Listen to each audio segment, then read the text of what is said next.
Welcome to the Future of Customer Service podcast.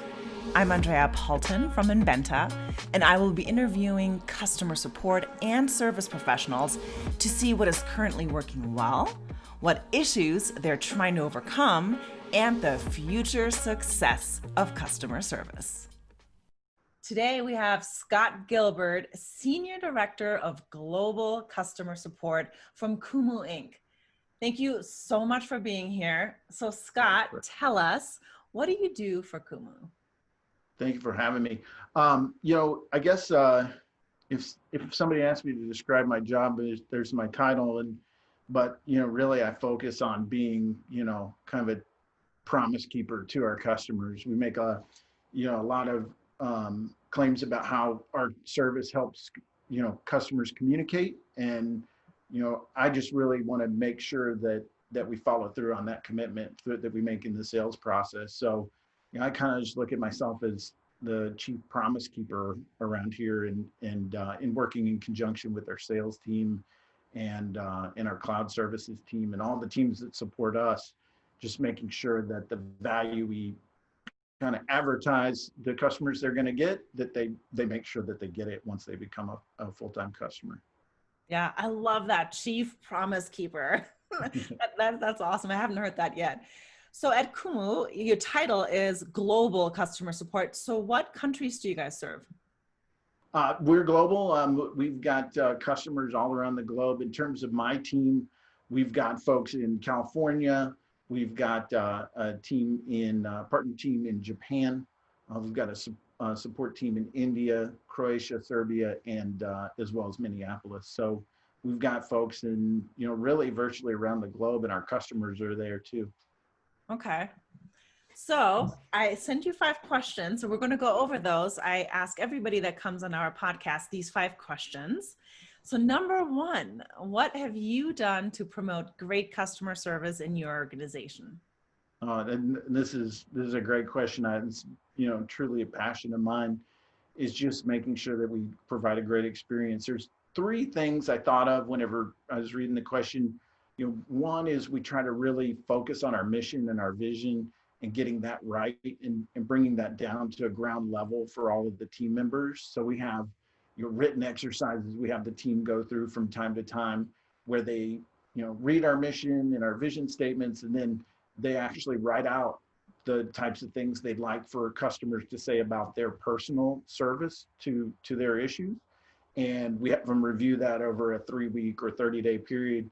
And then basically say at the end of the 30 days, we say, just, all right, now your sole job here is to go out and actually get a customer to write a review of your work that's as good as what you wrote. And so that's one way that we do it. There's a couple other ways that we do it, but that's one that I think has really helped us over time, just staying connected to the mission, staying connected to the vision and what we're all about. Yeah, that's a really good exercise. So we know, obviously, all companies have limited resources. How's your organization managing either the lack of time or the lack of resources on your customer support teams? Yeah, this is an interesting one because, everybody seems to be struggling. I talked with my help desk manager for our internal help desk the other day, and he had opened, I think it was on a Tuesday, and the previous Wednesday, he'd opened a P1 ticket with one of our vendors. And by that following Tuesday, 6 days later, he still hadn't heard anything from them since he'd opened this P1, system down priority issue. And he just told them to close it. I've had other vendors of my own that I've relied on, consistently over the years, and I've seen quality drops and the response times, the follow-up hasn't been there. I've got so many other stories from other coworkers. And so, for us, we really haven't had the quality drops and strain that other vendors have exhibited. Part of that is because we're a virtual team anyway, or we kind of are with all of the locations that we had. We were able to quickly get employees that were working in offices where they were doing that and get them transitioned into home-based situations very quickly. And so fortunately, we haven't seen those kind of quality drops or strain that other vendors seem to be exhibiting. I think that's also partly because we focus on metrics. We really look at our metrics all the time, and I know we're going to talk a little bit about that in a second. But what we've actually seen, fortunately, is improvements in the first reply times and the time to resolve our tickets. All of those key metrics that we measure have actually seen improvements in 2020, surprisingly. But I know that a lot of other people are really struggling through this pandemic, and my heart goes out to them. But we haven't, fortunately, been experiencing that so far this year. Yeah, it's funny because it's not just customer service, which you expect, right, with the influx of customer service requests, but it's even sales, which you usually don't expect that they're dropping the ball. But I was just working with a company on translations for a website, and a couple of companies actually didn't write back at all. So Wow. everybody is struggling right now. Yeah, So it's you tough. It's started, tough out there. yeah, it's crazy out there. So you started talking, Scott, about some of the key metrics that you guys are testing. So can you repeat the ones that you mentioned, and what other success measurement, like what do you have that you're looking at, and how often do you look at it?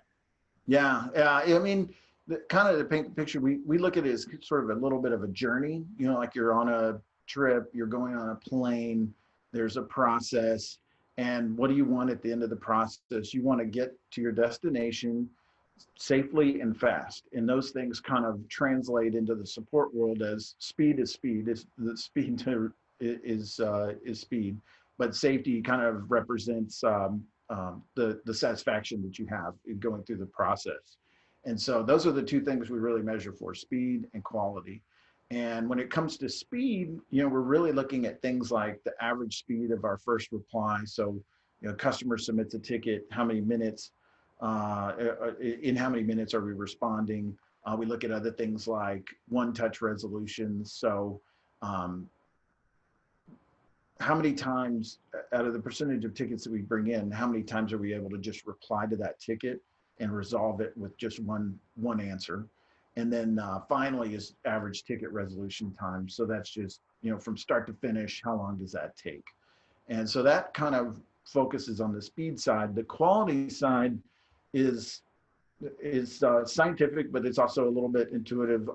So customer satisfaction ratings, definitely after every ticket, we poll our customers to see if they're satisfied, deal with unsatisfied customer situations.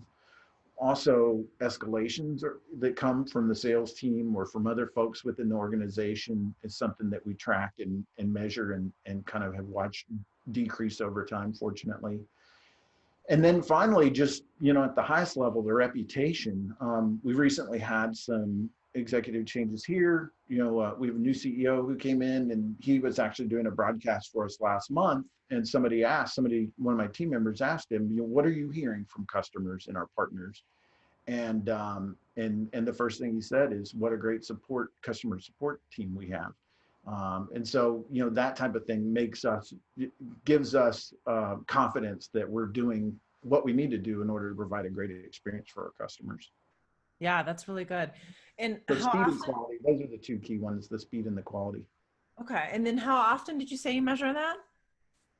We're Daily, daily, weekly? daily. Yeah, daily. Daily. We're looking at the stats. I mean, it all rolls up weekly, monthly, yearly, but we're looking at it daily. And not only as individuals like myself managing the team, but my managers as a team, we actually come together and look at those stats biweekly, and we also send out, to kind of encourage the team in a positive way. We send out leaderboards that show who's doing the best in terms of all of these types of statistics, and it kind of drives some friendly competition. It doesn't have any impact on people's pay or anything like that, but it drives some friendly competition. Somebody sees that somebody's doing well in one area, and they maybe want to outdo them. So but it's all in a fun way, not in a whatever overly focused way. Yeah, yeah. Okay, I like that.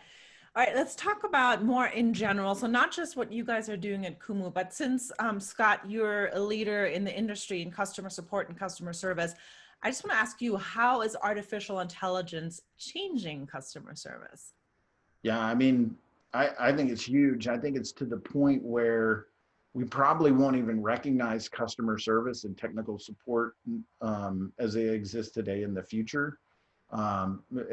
Somebody mentioned this the other day. They said 75% of the jobs that will exist in 10 years don't exist today. And I think that's very true of what you'll see in customer service and in technical support. You know, it's only going to make it faster. It's only going to help to make it more personal. And I think that'll make customers happy. So I think huge changes are afoot with respect to AI. Yeah, yeah. I obviously agree working at Inbenta.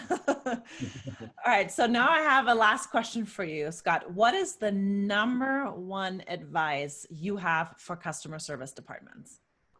You know, for me, there's three things really that I focus on, but the kind of, I guess the number one is just making sure that you create a great culture on your team.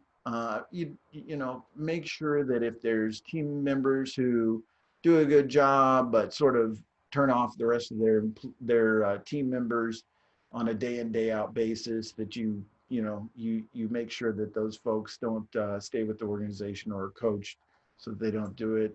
It's really all about the culture. You know, so I was on a call with a customer today, and they said your happiness is determined by your coworkers and your manager.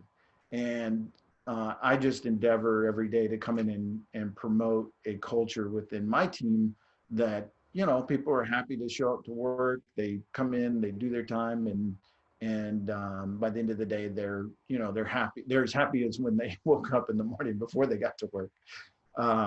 And so that's really key. Culture is the key one for me. Yeah.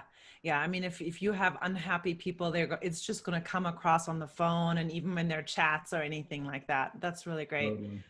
Well, thank you, Scott. I really appreciate your advice and your time. I think that this was really awesome, and I might have to do a follow-up with you. So get All ready. right, I'll do it. All right. Thank you so much. I appreciate it. Thank you. Have a good one. Bye. Thanks so much for tuning in. This podcast was brought to you by Inbenta. Inbenta Symbolic AI implements natural language processing that requires no training data with Inbenta's extensive lexicon and patented algorithms. Check out this robust customer interaction platform for your AI needs, from chatbots to search to knowledge centers and messenger platforms. Just go to our website to request a demo at inbenta.com. That's INBENTA.com. And if you liked what you heard today, please be sure to subscribe to this podcast and leave us a review. Thank you.